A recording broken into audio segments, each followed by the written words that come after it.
Hello, I'm Joey Scheidbach, pastor at the Lighthouse in your brain with sewer.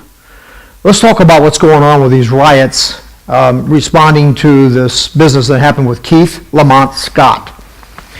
There's an important insight I think we can get out of our discussion. So listen close. Many questions are wanting answers. It's a developing story, and so as these things go, there will be multiple versions that'll develop over time. However, if recent history is any indicator of future expectations, I think we can expect that the Black Lives Matter crowd will continue believing that Keith was peacefully and innocently reading a book when approached by police officers in order to serve a warrant. Turned out that Scott was not the man they were looking for, but then Keith got out of the car holding a book in his hand, and the black officer just decided that he would kill him and shot him dead in cold blood. So that's going to be what the Black Lives Matter crowd will believe, it seems, no matter what. And then there's another crowd out there, the law-abiding, the law-respecting people who have not lost confidence in law enforcement and so on. And they're going to be inclined to believe that, the police are telling the truth. That this man had a gun, was told repeatedly to drop the gun, but he refused to obey the command, and as a consequence of that, ultimately was shot. You see, proof is not going to matter to some people. Facts won't matter. The picture of the arrest scene, I'm sure you saw it. If you didn't, you can Google it. Will show you that there's a gun laying in the street there where they're tending to the man after he was shot. But these things will not matter. And then there's this very clear recording of Keith's wife, who was at the scene, by the way, and witnessed all of this, saying repeatedly, "Keith, don't do it. Keith, don't do it." Don't do what? Well, it makes you wonder. But you see, proof isn't going to matter. Proof won't make any difference to this crowd. For example, the family who posted the story that Keith was innocently reading a book when he was shot by the officer, they were shown the video. And this is family of Keith Lamont, and they came away with a new story. They didn't say anything about a book anymore. No book was found on the scene, by the way. But now their story is that, he was walking backward when he was shot. So I guess the idea is if a guy's got a gun in his hand, he's walking backward, then he shouldn't be viewed as a threat. What, he can't raise the gun up and shoot somebody? Now, we've been brainwashed by TV, TV cop shows, where the gun-wielding officer waits until the very last second, right? And he doesn't shoot until the perp points a gun at him, and just right then he pulls the trigger and nails the guy right between the eyes. And it's all very neat. But it's all also, scripted, and we're talking TV land here. In reality, you and I both know it doesn't go down like that. An officer approaches a guy holding a gun. He commands him repeatedly to drop the gun, and he refuses to drop the gun. And so, listen, in that situation, things are getting pretty tense. And you don't understand that if that guy so much as twitches, it even looks like he might be moving his hand upward with a boom, the officer is going to shoot him because he wants to go home to his family. You understand? And I'm glad that we're not reading a story about an officer that got shot. Another one. Some 29 or 30 have been shot in the last month or so. So I'm glad it wasn't the other way around. I don't mean to sound heartless here, but listen, the guy was told to drop his gun. He didn't drop the gun. Anyway, the real problem here, though, is that truth doesn't seem to matter. Truth, you see, it's malleable these days. It's moldable. It's relative, you see. It has the character of the chameleon that blends into any background you set behind it. And so truth or facts or proof now just disappears into whatever background you set behind it. You see, this is the problem. When truth is relative, then truth becomes irrelevant. The Black Lives crowd say they want justice. They say they're sick and tired of black men being killed in the streets. According to a Black Lives Matter website, they want, quote, safety, dignity, and justice, end quote. So here's a Facebook memorial set up for Keith Lamont, and one of the posts says, "No justice, no peace." Rather ominous. A Reverend B.J. Murphy, perhaps a Jesse Jackson wannabe, or a sharp-tongued wannabe, he's a member of Nation of Islam, and he's come out with this statement: "Our black men here, our black people, are being gunned down in the street, and we don't get no justice," end quote. So it goes on and on. When a black man is shot by a police officer, whether that officer is black or white, a carefully orchestrated background, a backdrop, immediately falls behind the facts, and the facts get lost like a chameleon, blended into that backdrop. Truth disappears like a chameleon, lost from view. Truth's no longer something grounded in reality these days, and at least not in a reality that's defined by objective facts. Relative truth, like a chameleon, gets lost in whatever background is set behind it. And this background has been carefully painted or inscribed on the minds and hearts of our black brothers and sisters, and many of them, anyway, over years and years of grievance. And of course, it's like I've said so many times, objective truth is what gives a lie shelf life.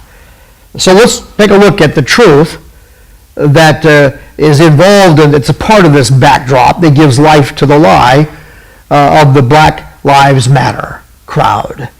Now, of course, Black Lives Matter. All lives matter. So what do I mean when I say that the Black Lives Matter mantra is a lie? Well, I mean that underlying the Black Lives Matter mantra is the assumption that anyone with sense would disagree with that proposition, or that whites particularly, generally speaking, would accept the idea that black lives don't matter. And second to that, it's a lie to single out a single or a certain group as having lives that matter. You can't do that without necessarily cheapening all other life. All lives matter, of course, including, by the way, the infant in the womb. And by the way, including the infant in the womb that happens to be a black child, or a female child for that matter. Why doesn't the Black Lives Matter crowd rise up and protest against the hundreds of thousands of black babies that are murdered in the womb every year? And by the way, at a rate that's way disproportionate to that of, say, whites or others.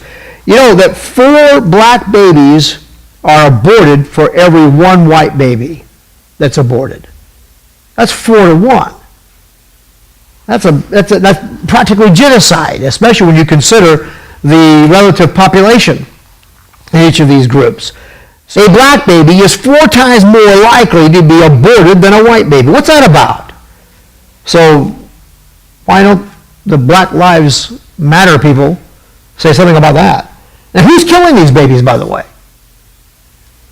Your white liberal masses are hurting the black people like cattle. It's disgusting. And who are these white masses, these white liberal masses who are following one of Hillary's very favorite people, Margaret Sanger, following her ideas. She's founder of Planned Parenthood, and her goal was to eliminate the so-called inferior races, and the black people were in her sights. So how does Margaret Sanger become a hero among you liberals? Answer that for me, please. How? How does Margaret Sanger, an avowed racist who advocated genocide of black people, how does she become a hero to liberal whites? You want justice? You know what? You're not going to get it. You won't get it because you have discarded objective truth in favor of a chameleon-like truth, relative truth, a kind of truth that blends into whatever background you set behind it. So we're looking at the background into which chameleon truth gets hidden or buried or lost. Did slavery occur in America? It sure did. And it was a wicked business that operated in our country contrary to our fundamental principles. The core principle of our founding, which is this, that all men are created equal and endowed by their Creator with certain inalienable rights, among them being life, the right to life. Nevertheless, until the Civil War, American laws did countenance this business of a man owning a man, or slavery, in certain states. And then during the Civil War, 620,000 lives, the blood of 620,000 men was shed in the fields of battle in a struggle, well, over a range of issues, to be sure, but the core issue, make no mistake, was this business of a man owning a man, this concept of slavery. The whole concept of slavery was being challenged in that war. While there no doubt was an array of different interests and motivations, the bottom line was the issue of slavery. It ended with the freeing of the slaves. And then there was a long period of discrimination. There's no question about that, where blacks could not even drink from the same water fountain as a white man. How ridiculous is that? Or where a black couldn't sit at a restaurant counter that was for whites only, and these sorts of things were just ridiculous. And that was going on for quite a time in America. And many evils were perpetrated against our black brothers and sisters. And many injustices were inflicted upon them. And there was a time, no doubt, where justice was denied. And this was because truth about race relations was cast into the streets. When the Bible truth about all men being created equal and the equalizing power of the gospel took hold in our culture fully, things began to change. In the 20s and 30s, the black family was strong. It was the strongest family unit in America at that time. The black community was thriving in general. In the 60s came along with the civil rights movement, which broke through and broke down a lot of barriers that needed to be broken down. A lot of those things need to be taken care of. And it seems to me, when I study the history of all this, the white liberal establishment pivoted right then and took steps that really led to the enslavement of the black family again. Only this time through government handouts. Johnson's Great Society became the welfare state. And with regard to discrimination, we've come a long way since those days. No one with sense can deny that. Virtually no one today who has any respect in our culture or society attempts to justify slavery or discrimination over race and things like that. Now, I get it. There's a backstory here.